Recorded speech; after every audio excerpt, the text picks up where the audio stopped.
J'ai tout mis en parenthèse. Euh, je n'ai pas repris mon travail déjà parce que j'étais très fatiguée et je ne voulais pas reprendre le travail pour me dire bon allez pour changer les idées ou pour pas penser que à la maladie, mais c'est pas possible. Déjà le regard des gens, tout ça. Et pour moi, quand je reprendrai mon travail, c'est que voilà, la maladie est plus là.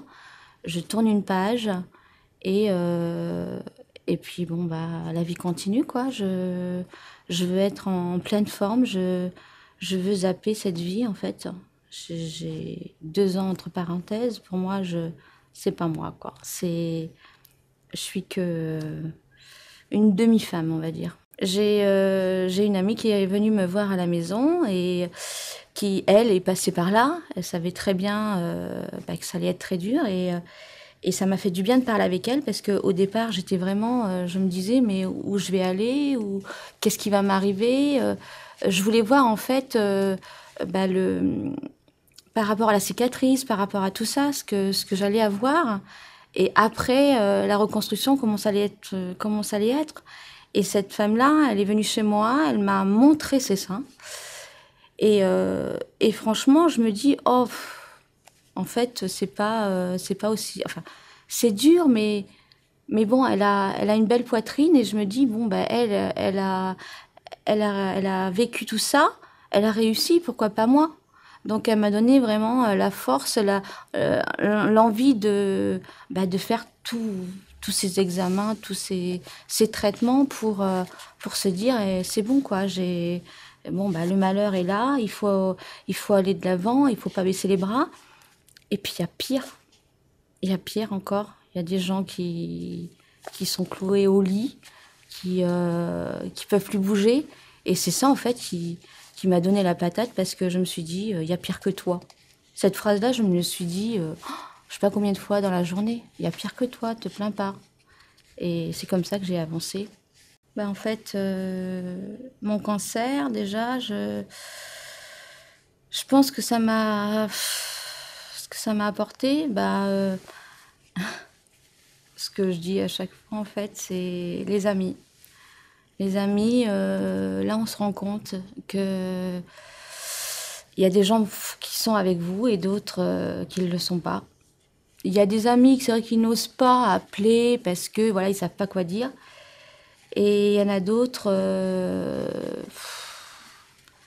déjà qui vous demandent même pas si vous allez bien ou quoi que ce soit, qui font, enfin, qui m'ont dit qu'ils allaient être pour moi, qu'ils allaient être là pour moi.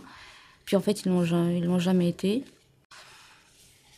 Non, non, non, parce que c'est vrai qu'à l'annonce de la maladie, ils ont été bien.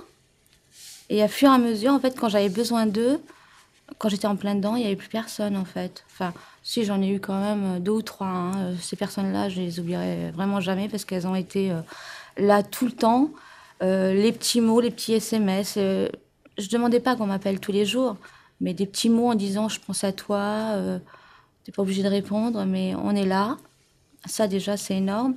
J'ai même une fois, mon fils m'a demandé si mon cancer était contagieux par rapport à ces personnes-là. Donc, je lui ai dit non. Alors, il m'a dit, mais pourquoi ils viennent plus? Pourquoi Donc, bon, je lui ai expliqué que bon, la maladie, peut-être, ça faisait peur. Voilà, quoi. Que c'était pas marrant de fréquenter quelqu'un de malade. Enfin, voilà. Bah, je leur ai dit la vérité. À fur et à mesure. Donc, quand j'ai appris la maladie, avant l'ablation, donc je leur ai dit que j'allais me faire opérer, qu'on allait m'enlever le sein. Ça.